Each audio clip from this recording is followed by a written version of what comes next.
1960s, a decade of countercultural revolution, a time of changes, a shedding of the old and an embracing of the new. Science fiction was not immune to this. In fact, it readily embraced the infection. Newer, younger authors felt that that whole space business had been done to death, that science fiction could and should be more literary, better written. It should be about our times, or very near them, our people, our societies, our heads, more inner space and less outer space. These new wave authors and their counterparts on the other side of the pond were making the running now, the influencers, the taste makers of science fiction. So was that the end of space opera? Hell no! Down but definitely not out, it persisted. After all, there was still swash to be buckled. Let's take a look at 7 space opera holdouts from the 1960s. Set in the year 3172, Nova by Samuel Delaney unfolds in a future where humanity is divided between 3 factions: the Earth-based Draco, the newer Pleiades Federation, and the even newer Outer Colonies. The most influential families in this galactic landscape are the Von Rays of the Pleiades and the Reds of Draco, the latter owning Redshift Limited, a company crucial for interstellar travel. We follow Lork Von Ray's quest for Illyrion, a rare substance vital for starship travel, and his plan to acquire it by navigating through a nova aboard his starship, the Rock. In this future, many people are cyborgs, equipped with various connectors which allow them to plug in directly to computers or other tools. In an odd contrast to this almost cyberpunk tech, reading the tarot is considered to be both scientific and accurate. Lork assembles a diverse crew for this perilous mission, including the Mouse, a young Romany gypsy from Earth, and Katin, an aspiring novelist. The story is punctuated by flashbacks, providing insights into Lork's past, his complex relationship with the Reds, and the historical feuds between the Von Rays and the Reds. The crew faces various challenges, including the personal vendetta of Prince Red against Lork.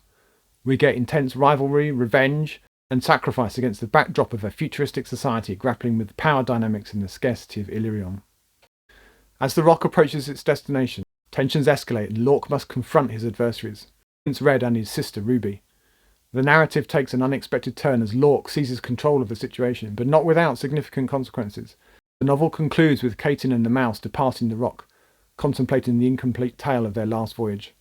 This ending mirrors the open-ended nature of legendary quests like the Holy Grail, leaving room for interpretation and reflection. Edmund Hamilton's Starwolf trilogy follows the thrilling adventures of Morgan Chain, a former Starwolf and space pirate who becomes entangled in a dangerous quest across the galaxy. In the first book, 1967's The Weapon from Beyond, Chain is pursued by his ex-crew, escaping their deadly chase only to be captured by Captain DeLulo, a seasoned starship leader. DeLulo, unaware of Chain's notorious past, recruits him into a mission with a group of mercenaries or mercs.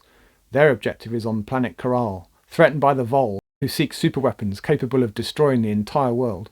As Chain deals with the complexities of the mission, he finds himself imprisoned on Coral, but is nonetheless tasked by DeLulo to release a captive Volian officer.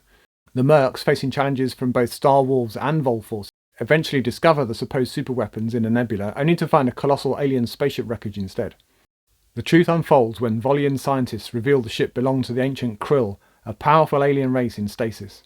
The mercs' mission takes unexpected turns as they become entangled in a conflict involving the Vol, Starwolves, and the awakening Krill. Ultimately, the Krill intervene, freezing the planet's technology and resolving the crisis. The mercs depart for Coral, their mission complete, and set course for Earth, leaving behind a tale of intergalactic adventure and unexpected alliances. The Starwolf trilogy is a journey through a vast and dynamic universe, filled with secrets, dangers, and the quest for self-discovery. I'm John, and you're watching SciFiScavenger.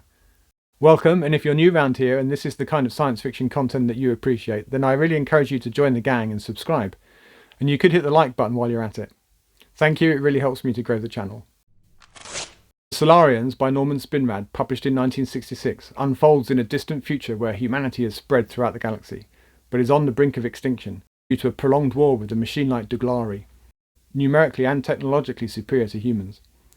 Humanity's last hope lies in the enigmatic Solarians, the remaining inhabitants of Earth and its solar system. The Solarians have isolated themselves in Fortress Sol for 3 centuries. Threatened with extinction like the rest of humanity, the Solarians emerge, touting the benefits of their alternative lifestyle. They have telepathy, bigamy, group marriages, mood-altering drugs, the works. It's very 1960s. But they also have a cunning plan. The Solarians make contact with Fleet Commander J. Palmer and propose a daring plan to surrender Earth to the Duglari, employing a deceptive strategy to manipulate the enemy into attacking Earth with all their might. It's a trap. J. Palmer must weigh the potential for outright victory against the potential destruction of Earth. Solarians is Spinrad's first book, and I think his only foray into space opera. Along with the basic adventure plot, he explores profound themes of isolationism, unconventional war strategies, and the complexities of human nature and societal response when faced with imminent defeat. A space opera juggernaut starting in the early 60s, the Perry Rhodan series has seen over 1,000 episodes published in its native German, forming numerous story arcs, both large and small. Employing a stable of authors over the years, it's often claimed to be the world's best-selling space opera series. The earliest books, 130 odd of them, the more pulpy editions with less sophisticated plots, were published by Ace in the US, with the first 39 of them published in the UK by Futura. In the Anglophone world, the books are often criticised for being simplistic, basic even, recycled from the earlier days of space opera.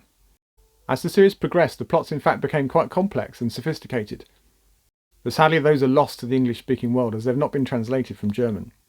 Despite being German in origin, Perry Rhodan is an all-American space hero. In the first novel, 1961's Enterprise Stardust, we see Perry Rhodan be the first man to land on the moon. The Stardust, a spacecraft under the command of Perry Rhodan, embarks on Earth's first manned moon landing in the midst of a nuclear threat and geopolitical tension in 1971. Using revolutionary technology, including nuclear chemical atomic jet engines, the mission faces unexpected challenges. During the lunar landing, an interference signal disrupts the remote control and Rhodan's quick action averts a crash. The Stardust makes an emergency landing on the moon's far side, revealing a potential attack. Rhodan and his team repair the ship, suspecting the Asian Federation as the aggressor. Investigating the origin of the radio signals, Rhodan and crewman Bull discover an alien spaceship stranded on the moon. The Archonids, advanced beings who've been observing the Earth, consider themselves to be the pinnacle of evolution. However, Crest, an Archonid leader, is suffering from leukemia. Rhodan decides to bring Crest to Earth for treatment, realising the risk of advanced technology falling into the hands of the power blocks.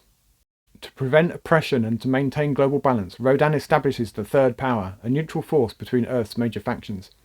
He symbolically detaches his military rank, marking the birth of a united humanity with ambitions for space exploration and peace. Rhodan's visionary leadership shapes the course of human destiny in the face of interstellar encounters and geopolitical turmoil. And this is how you set the scene for over 1,000 space adventures. Dumarest of Terra saga by E.C. Tubb is a sprawling and immersive space opera saga that follows the adventures of Earl Dumarest, a resourceful and enigmatic traveller in a distant future. Dumarest, a skilled and determined individual, is on a quest to find his lost homeworld, Earth, in a galaxy teeming with diverse planets and civilizations. Across the novels comprising the series, the first 3 or 4 of which were published in the 1960s, Dumarest journeys from one world to another, encountering a myriad of cultures, societies and challenges. Each novel presents a new planetary backdrop, from lush utopias to harsh and unforgiving environments, with Dumarest dealing with the complexities of interstellar travel and the varied power dynamics of each location. As Dumarest seeks clues about Earth's location, he finds relentless adversaries, political intrigue and ancient mysteries. The character's resilience and survival skills become his trademark as he confronts formidable foes and forms uneasy alliances in his quest for identity and home. The Dumarest of Terra saga combines classic space opera elements with a strong focus on world building and character development. Dumarest's Odyssey is a compelling and enduring tale that spans a vast interstellar landscape, making the series a notable contribution to the space opera subgenre. The Sundered Worlds, published in 1965, gives the origins for Michael Moorcock's multiverse concept that serves as the backdrop for many of his stories. Rimlord Count Renark von Beck, a guide sensor with cosmic awareness, embarks on a journey back to the Rim, predicting the arrival of the Shifter, a cosmic event awaited by the Outlaws on Meaga. With allies Paul Talfrin, Askiol and Willow, they barely escape a galaxy police raid on Meaga, entering the Shifter and discovering a binary star system. Rescued from an alien fleet, they reach Entropium, a refuge for outlaws. Renark reveals the impending contraction of the universe and seeks a new home for humanity. His quest leads him to the Thron and to the Sharn, originators of the Shifter. The Sharn plan to halt its orbit permanently. Seeking guidance from the Ekiverse and the originators, Renark learns about Roth, a lattice planet in the abyss of reality. The originators reveal humanity's destiny to succeed them, providing knowledge to escape the contracting universe. Renark and Askiol guide humanity through to the other side using dimension-crossing ships. As the universe contracts, Renark witnesses its demise. In the final chapters, Askiol selects a sphere for settlement, sparking a conflict with hostile aliens. Engaging in a fierce battle, Askiol discovers the aliens' willingness to resolve the conflict through a game. As they traverse bizarre spheres, they return to the human fleet sphere. Arriving, they find mankind engaged in the blood-red game. Rothri and Talfrin become gamblers. In the decisive round, Mary gains multiversal awareness, leading humanity to victory. Beginning with the Star King in 1964, Jack Vance's Demon Princes series follows Kurth Gerson's quest for revenge against the 5 notorious criminals who destroyed his family. Set in a distant future, Gerson encounters diverse worlds and cultures, employing cunning and combat skills to track down and eliminate each Demon Prince in this engaging space opera saga. The story unfolds as Gerson, taking a brief respite at Smade's Tavern, encounters explorer Lugo Teehalt. Teehalt, horrified to discover his employer is the notorious criminal Atel Malagate, is murdered by Malagate's henchmen. Mistakenly stealing Gerson's spaceship, the thieves leave behind a crucial navigational device containing the coordinates of Teehalt's pristine world. Gerson, piloting Teehalt's ship, embarks on a quest to uncover Malagate's identity. Investigating Sea Province University on Alphanor, Gerson narrows down Malagate's alter ego to 3 officials. He learns that Malagate is a Star King, an evolved species can rapidly evolve to resemble and outcompete other successful races like humans. Gerson encounters Tristano and Soviro, Malagate's henchmen, confirming that Malagate knows about the navigational device, but not Gerson's motive.